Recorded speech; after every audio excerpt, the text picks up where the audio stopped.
ကြတော့ကျွန်တော်online learning system ကိုမျိုးကြီးရေးထားမှာဖြစ်ပါတယ်။အဲဒီမှာဆိုရင်ကျတော့ကျွန်တော်တို့ admin ပါမယ် instructor ပါမယ် student ပါမယ်ပေါ့။အဲ့မှာဆိုရင်admin ကကြတော့ပေါ့နော်ဒီ instructor တွေကို create လုပ်တာမျိုးတို့ဒီ course တွေ create လုပ်တာမျိုးလုပ်လို့ရတယ်admin မှာပေါ့နော်instructor မှာဆိုရင်ကျတော့ instructor ကဒီကျောင်းသားတွေအတွက်ပတ်သက်တဲ့သူတင်တဲ့ lecture တွေကိုဒီပြပေါ့နော်ဆရာကြီးတွေလုပ်လို့ရမယ် and student အနေနဲ့ကျတော့သူကတကယ်လို့ cosplay ဆိုရင်သူ cosplay လေအောင်ပေါ့နော်သူ cosplay ကို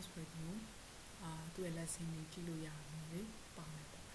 ထမဆုံးက LMS ကိုယူပြီးတော့သွားခဲ့တာဖြစ်တယ်အခုတော့ function ရတော့မဆုံးခဲ့ဘူးပေါ့နော်ကျွန်တော်ကဒီ 1 month အတွင်းမှာရေးခဲ့တဲ့ဖြစ်တဲ့အတွက်ကြောင့်မို့ဒီ deadline ကဖြစ်တဲ့အတွက်ကြောင့်မို့ပါအဲ့တော့ကျွန်တော်ပထမဆုံးစပြီး run ပြမယ်ဒါကျွန်တော်စမ်းတာလို့ပါပထမဆုံးကျွန်တော်ကဒါ front page နဲ့နည်းပြပြမယ် front page မှာတော့ညဒီပေါ့နော် course တွေကကျွန်တော်တို့ကဒီကျွန်တော်တို့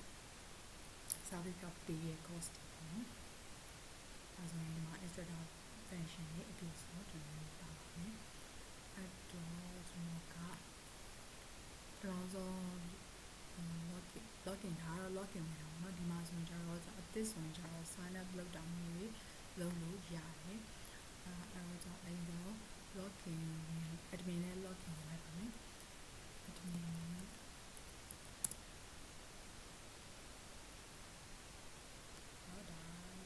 admin dashboard ကိုဖြစ်တယ် admin dashboard မှာကျွန်တော်ရှိနေ instructor တွေ course တွေ register လုပ်ထားတဲ့ student တွေကျွန်တော်ဒီ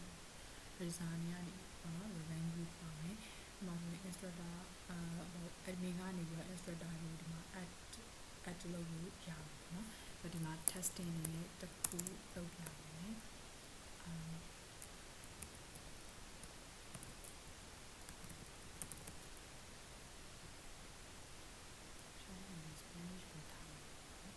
ဒီ file ကို choose လို့ရတယ်မ choose လို့ရတယ်အဲဒီမှာ save လိုက်မယ်ဆိုရင်ဒီမှာပေါ့နော်ဒီလို test ဆိုတော့အခုမှ instructor ဖန်နေစိတ်ပဲရှိတယ်ပေါ့နော်ဒါဆိုရင် instructor ကိုကျွန်တော်ပထမစီစဉ်ထားတော့မေးပို့ပြီးတော့ဒီပေါ့နော်authenticate ပြန်လုပ်ချင်တာဒီမှာဆိုရင်သူကပြန်ပြီးတော့ဒီ tag ကိုပေါ့နော် passport generate လုပ်ပြီးတော့email ပို့မယ်ပေါ့နော်အမှ activate ဖြစ်သွားမှာပေါ့နော်အဲ့ဒါပြီးသွားရင်ကျတော့ကျွန်တော် course ပေါ့နော်instructor ကadmin ကပေါ့နော် course တွေကိုဒီမှာ add ပြီးတော့အဲ့လိုရတယ်နော်ဒီမှာဆိုရင် course title price with ဘယ်လောက်ရှိလဲ description ပြီးရင် course ရဲ့အဲ့ပေါ့နော်အဲ့လိုရမယ်ဒီမှာဆိုတာ course list ဆရာကြီးလုပ်လို့ရမယ်အဲ့ဒါတော့ခဏက register လုပ်ထားတဲ့ student ဖြစ်ပါတယ်ဒီမှာဆိုတော့ကျွန်တော်ကဒီ row ဆိုရဲသူကတော့ပေါ့နော် enroll လုပ်ထားတယ်ပေါ့နော်ဒီ class နှစ်ခုကို enroll လုပ်ထားတယ် PHP နဲ့ဒီ Java Basic Test နှစ်ခုပြီးrows က enroll လုပ်ထားတယ်အဲ့တော့ပထမအဲ့တော့ကျွန်တော် rows ရဲ့ဒီ enrollment အနေနဲ့တော့ကြည့်ချင်တယ် sorry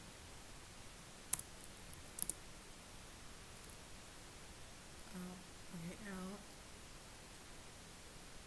အဲ့ဒီမှာနော်ကျွန်တော် log in check ပြန်လုပ်မယ်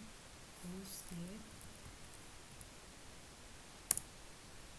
admin dashboard ဒီကြားကျတော့ root က course ကိုဝေထားဖြစ်တဲ့အတွက်ကြောင့်မို့သူ့မှာက dashboard ဆိုတဲ့ pattern ပုံနေဖြစ်တာပေါ့တကယ်လို့ root မဟုတ်ဘဲနဲ့ကျတော့တခြားပေါ့ဒီတခြားဒီဂျိုးနဲ့တွားပြီးတော့ဝင်မယ်ဆိုရင်ကျတော့သူက course ကိုမဝယ်ရသေးတာဖြစ်တဲ့အတွက်ကြောင့်မို့workout တစ်ခုပဲပါမယ်နော်ဒီမှာဆိုကျွန်တော် course ကိုအစမ်းအနေနဲ့ဒီ course ကိုကျွန်တော်ဝယ်ကြည့်မယ်ဆိုရင်ဒီ course ကိုဝယ်မယ်ပေါ့ဒီမှာဆိုရင်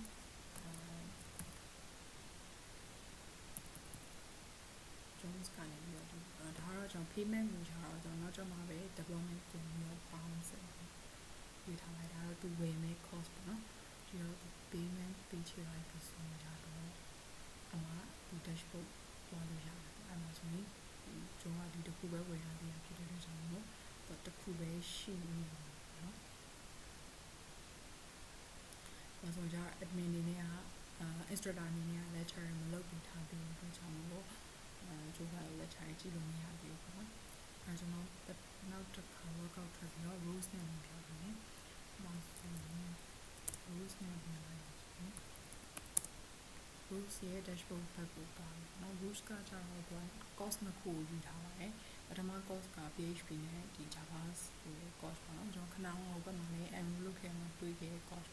ဒါဆိုရင် PHP မှာဆိုရင်သူကြည့်ရမယ့် lesson တွေပါတယ်ပေါ့နော်။သူကြည့်ရမယ့်ဒီ lesson တွေပါပါတယ်။အဲ့ဒါကတော့ admin student dashboard ပဲဖြစ်ပါတယ်။အဲ့တော့ကျွန်တော် admin instructor dashboard ကိုတစ်ချက်ကြည့်ပါမယ်။ကျွန်တော်က instructor ကို mark